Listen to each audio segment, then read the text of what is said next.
This laboring of ours, with all that remains undone, as if still bound to it, is like the lumbering gait of the swan.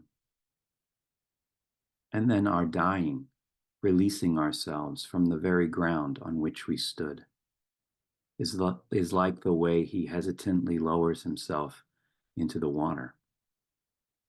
It gently receives him, and gladly yielding, flows back beneath him as wave follows wave, while he, now wholly serene and sure, with regal composure, allows himself to glide. Here it is one more time. The swan.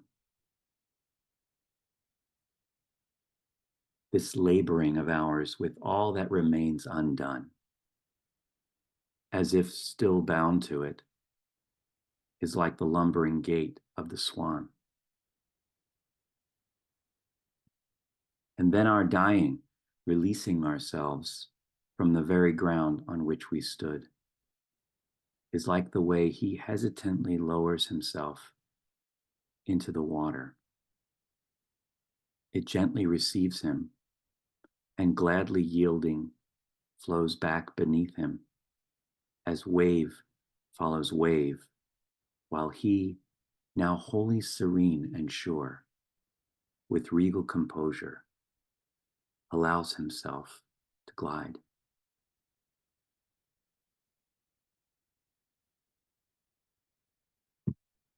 Taking a comfortable seat, feet flat,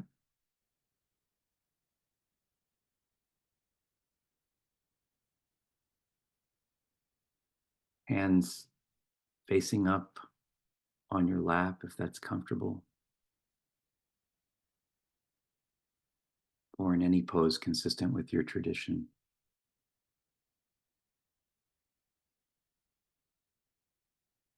And then straightening the back.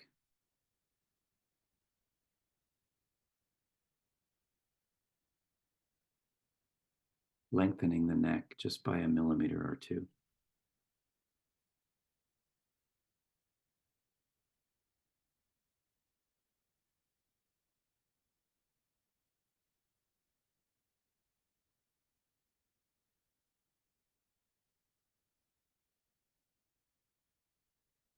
Softening the shoulders, just feeling them fall.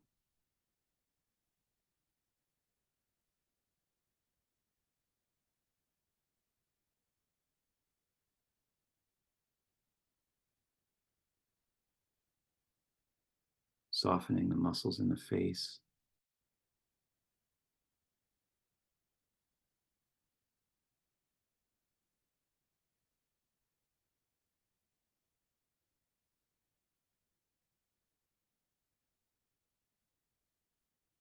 And then down into the heart.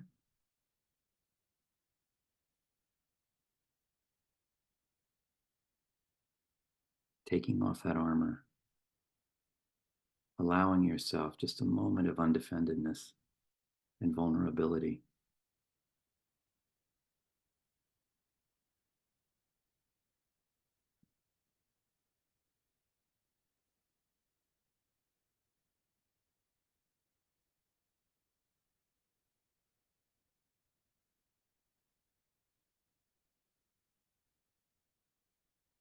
Placing a smile there.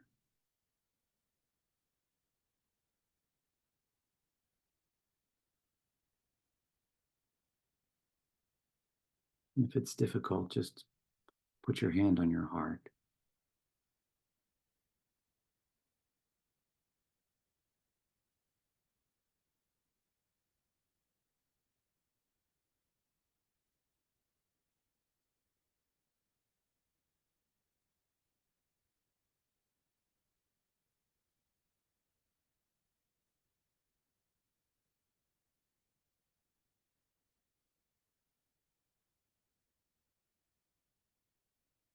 Now slowing the breathing to 4 counts in,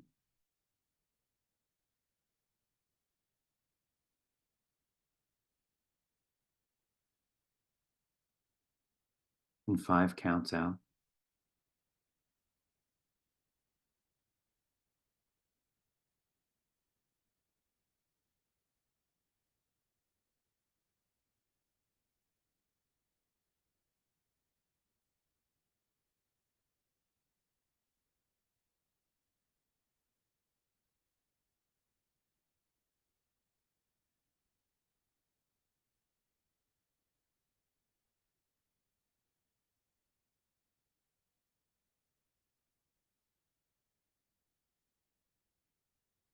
As I say, if you feel your mind racing, calling yourself a bad meditator, you're actually doing the work by standing back and noticing that. But don't blame the mind for secreting thoughts like the mouth secretes saliva, as they say.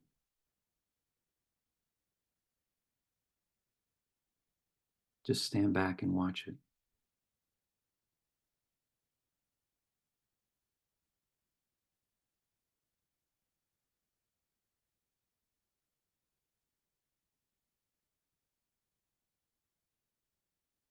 Who's doing the thinking?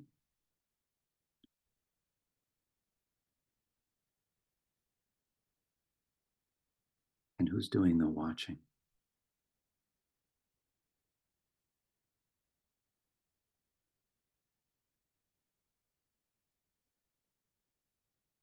Rilke would say that's the regal presence.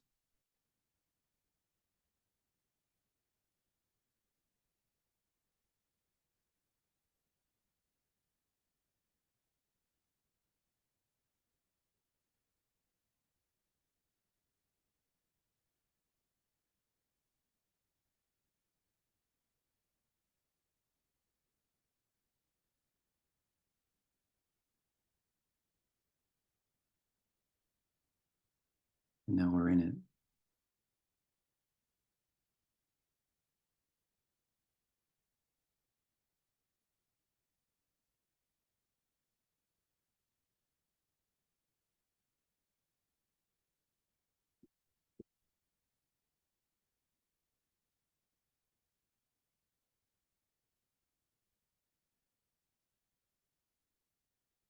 If you can feel that you're watching with that presence that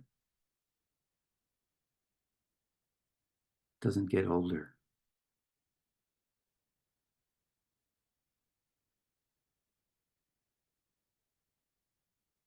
doesn't rise and fall, depending on what happens to you.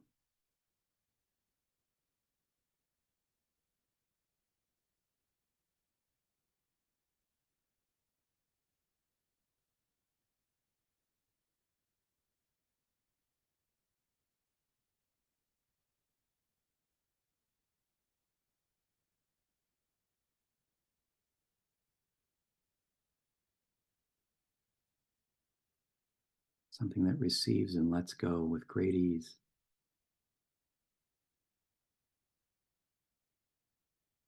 That's who's watching.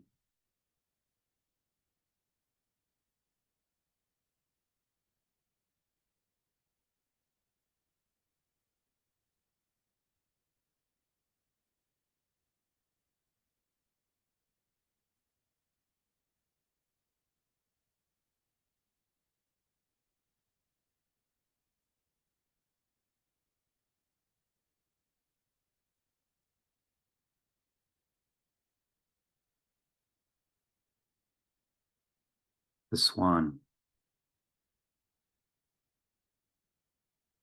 this laboring of ours with all that remains undone, as if still bound to it, is like the lumbering gait of the swan. And then our dying, releasing ourselves from the very ground on which we stood, is like the way he hesitantly lowers himself into the water. It gently receives him, and gladly yielding, flows back beneath him as wave follows wave, while he, now wholly serene and sure, with regal composure, allows himself to glide. I've read many translations of this poem, but I never felt it so deeply until I read Joanna Macy's and Anita Barrows' work here. It's also clear what Rilke is getting at. If you know the mural by Politics and Prose, if you're from DC, there's a CVS, and across from the CVS, there's this great big wall that belongs to a gas station. And on the great big wall is a mural of a man in hospice, and he's surrounded by nurses and doctors and loved ones. And it's a portrait of my friend, Fred Holliday, who I spent a lot of time with while he was dying.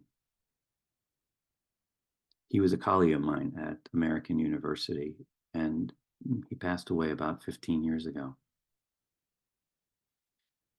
Fred was like all of us. He was nervous about his classes. He was brand new at American University. There was a lot of anxiety around him, typical for an academic. A lot of things going on at once, a lot of plates spinning, and you felt it in his presence. But then he got really bad news on his 39th birthday and found out that he only had 2 months to live. And he lived until early June 2009. And one day while I was visiting him, he died. But I saw in those 2 months a man who went from anxiety and the roller coaster of the bad things that happen and the bad ways that we feel as a result, or even the good things that happen and the good ways that we feel as a result. So that all of this samsara was fueling the way he felt inside until that wasn't happening anymore. And he transformed in front of my eyes. There I was visiting him. I was spending time with him. I found that I really liked this guy. I really had just met him. And in front of me, he became this swan entering the water, hesitantly, sort of lumbering up to the banks, and then, as Rilke says, allowing himself to glide. He's what I think of when I say, whatever you're working on is working on you. There I was tending to Fred, but Fred was really tending to me. He was illustrating something very great and very deep for me. So this is foremost a poem about death, of course, and it uses the swan as a simile, if you'll notice. But death is so gentle here. It's like death in Emily Dickinson. It's receiving the waters, allowing oneself to glide. It's the waters yielding and gently taking in this being. It's not typical language around death, and it's meant to calm us in in confronting this totally unknown feature of our condition. But the poem moves totally from doubt, which is one of the hindrances in Buddhism, and through hesitancy into sureness, into confidence. And that confidence just allows for what the Tao calls effortless effort, wu-wei. He just allows himself to glide. I feel like in this poem, Rilke is just saying to us, don't worry. We're all lumbering. We're all awkward here on the shore. We've got these webbed feet and these giant wings, and we're flapping them around out of sorts, but we'll all get there. Each of us will get to the water and learn to glide, and everything will get done. As they say in nature, nothing hurries, but everything gets done. But is this a poem only about death? It's also a poem about openness. As I was thinking about what I wanted to say, about the Swan, I came across a story that Pema Chodron tells about meeting her teacher and asking him about the bardo. Lots of questions about that moment after death, before the next life, when you're kind of wandering in this limbo space in the Tibetan tradition.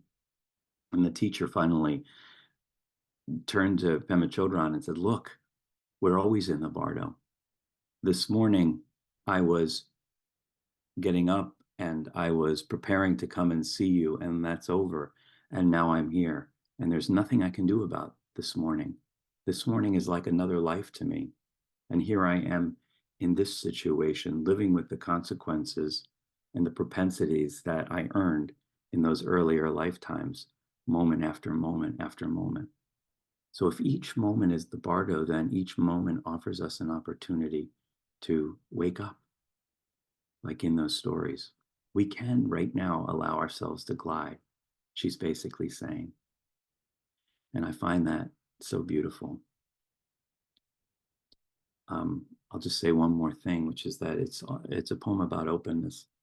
It's a poem about death. It's a poem about finding your purpose as well. The last thing it makes me think of is my own teaching, because I was that awkward being on the banks, walking in my feathers and my giant wings, trying to find my way into teaching in these blank academic institutions. And it wasn't until I found this angle, looking at poetry as a kind of spiritual purpose, that I realized, oh, that's why I have webbed feet. That's why I have this body. And when you find that place in which these parts that you previously thought were awkward fit in so effortlessly, you realize that you've been walking there all along. So it makes me feel thankful for you all, and for this work that finally works on me, that finally gets me to the place where it's not so much of an effort to talk about poetry anymore, or where it comes from, or how to make it. There's a kind of wu-wei that goes into the teaching and the making of this work. So here it is one more time. The Swan.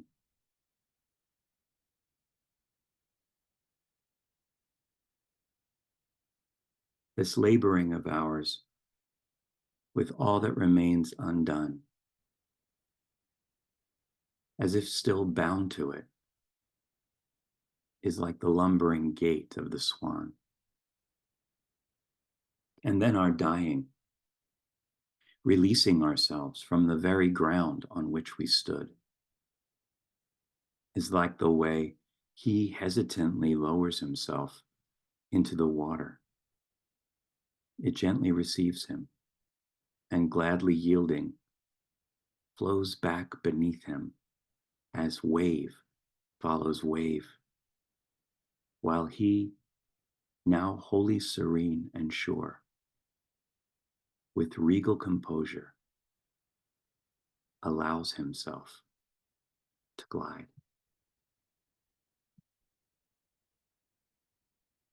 Getting back into your comfortable seat, extending the neck just a little, straightening the back,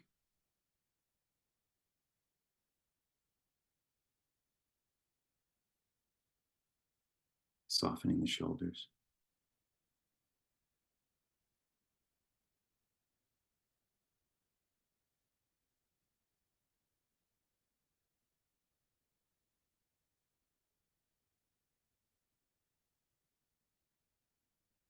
Watching from the point of view of the one with regal composure in you.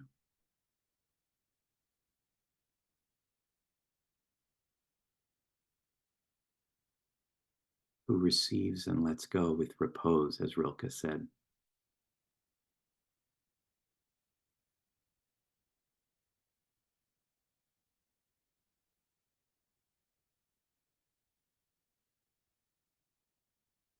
who receives and lets go, saying, "Is that so?"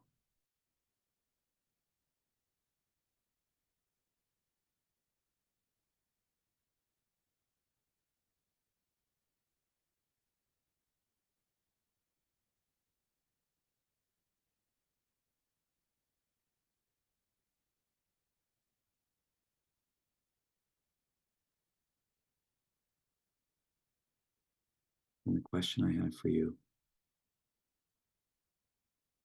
is, when was the last time you felt open, completely open?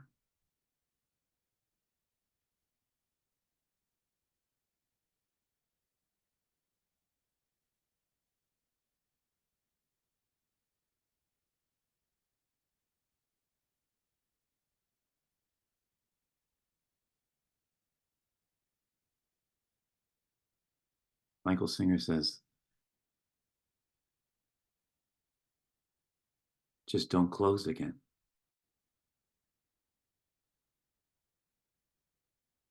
Don't let the bad things that happen close you up.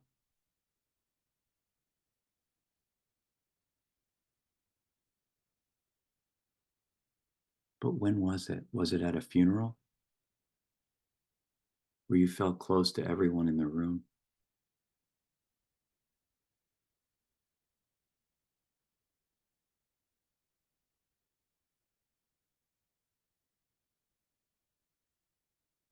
Or at a great party?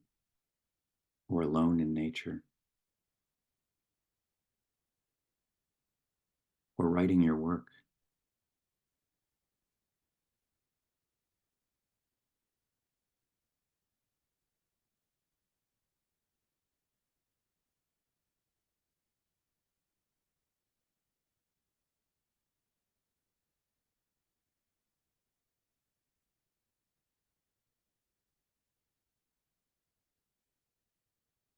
When was it that you just allowed yourself to glide?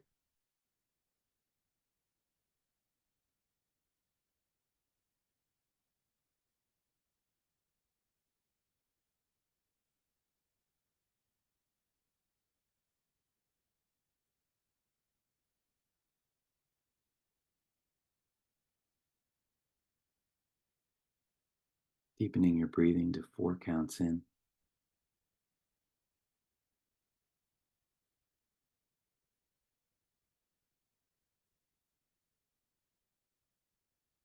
and 5 counts out.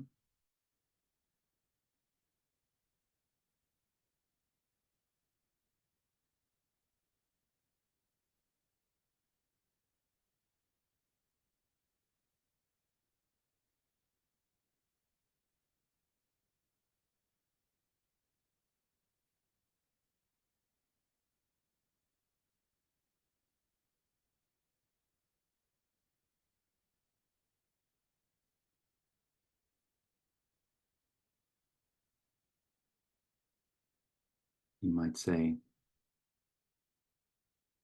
breathing in, I remember being open.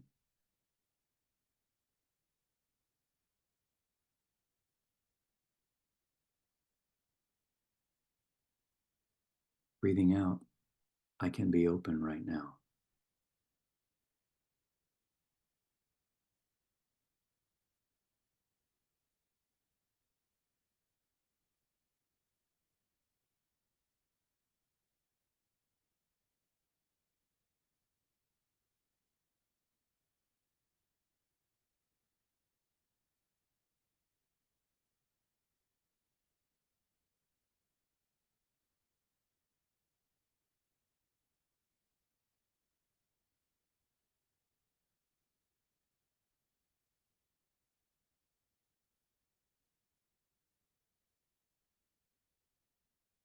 Breathing in,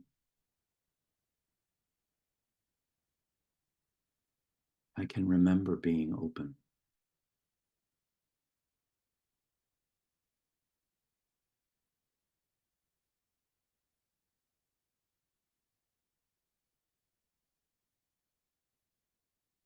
Breathing out, I can be open right now.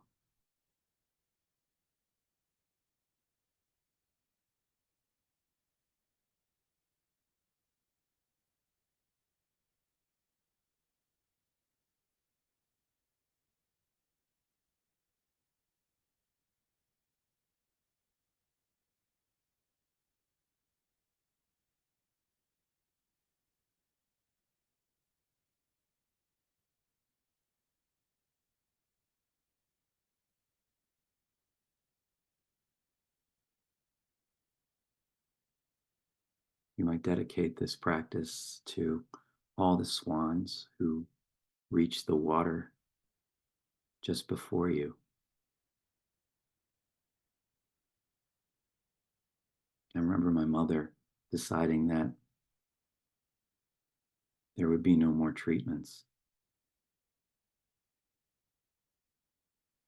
and how she transformed spectacularly in front of my eyes.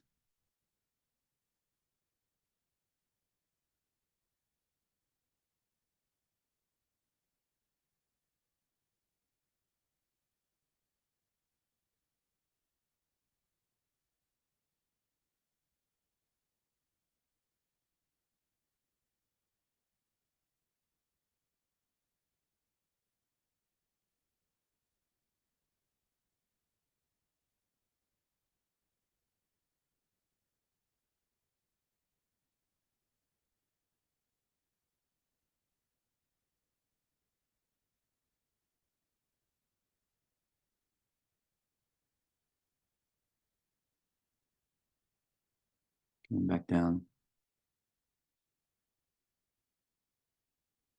to 3 counts in,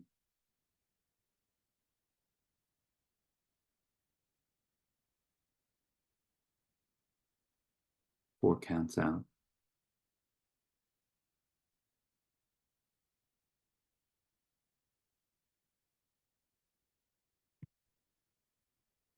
Holding that space of regal composure.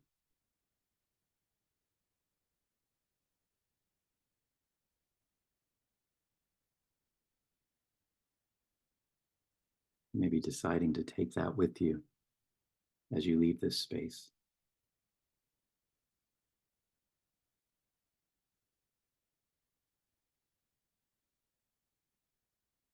Here's the swan.